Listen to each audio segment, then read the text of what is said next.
গুরু পূর্ণিমা হল একটি গুরুত্বপূর্ণ হিন্দু ধর্মীয় উৎসব যা শিক্ষক বা গুরুর প্রতি শ্রদ্ধা নিবেদন করে উদযাপন করা হয়। এটি সাধারণত আষাঢ় মাসের পূর্ণিমা তিথিতে পালিত হয়, যা গ্রেগরিয়ান ক্যালেন্ডার অনুযায়ী জুন-জুলাই মাসে পড়ে। গুরু পূর্ণিমার ইতিহাস প্রাচীন ভারতীয় সংস্কৃতি ও ধর্মের সাথে গভীরভাবে জড়িত। গুরু শব্দটির অর্থ শিক্ষক বা আধ্যাত্মিক পথপ্রদর্শক, আর পূর্ণিমা শব্দটি পূর্ণ চাঁদের দিন নির্দেশ করে। গুরু পূর্ণিমার উৎসবটির উৎপত্তি অনেক পুরানো এবং এটি বিভিন্ন ধর্মীয় ও আধ্যাত্মিক ঐতিহ্যের মধ্যে বিশেষভাবে উল্লেখযোগ্য। গুরু পূর্ণিমার একটি গুরুত্বপূর্ণ দিক হল এটি মহর্ষি বেদব্যাসের জন্মদিন হিসাবে পালিত হয়।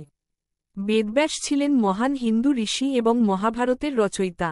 তিনি 4টি বেদকে সংগঠিত ও শ্রেণীবদ্ধ করেছিলেন এবং হিন্দু ধর্মগ্রন্থের সংকলন করেছিলেন।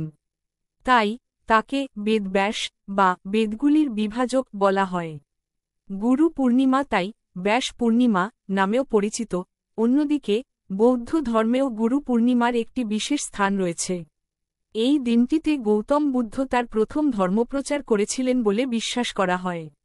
বুদ্ধের প্রথম ধর্মপ্রচারের স্থান সারনাথ ছিল, যেখানে তিনি প্রথমবার তার 5 জন শিষ্যকে ধর্মচক্র প্রবর্তন করেছিলেন।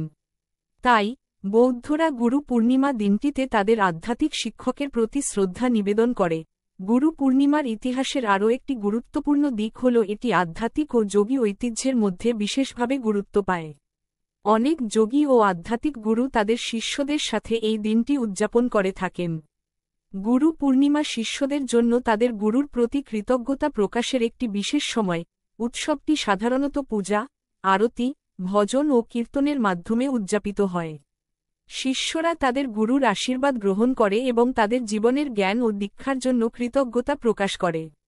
গুরু পূর্ণিমা দিনটি শিক্ষার্থীদের জন্য শিক্ষার মূল্য এবং গুরুর মহত্ব উপলব্ধি করার একটি গুরুত্বপূর্ণ সময়। গুরু পূর্ণিমা শুধু একটি ধর্মীয় উৎসব নয়, এটি এক প্রকার সম্মান ও কৃতজ্ঞতার প্রকাশ। এটি প্রমাণ করে যে শিক্ষকের গুরুত্ব কেবলমাত্র প্রাচীন ভারতীয় সংস্কৃতি নয়, আধুনিক সমাজেও কতটা অপরিহার্য।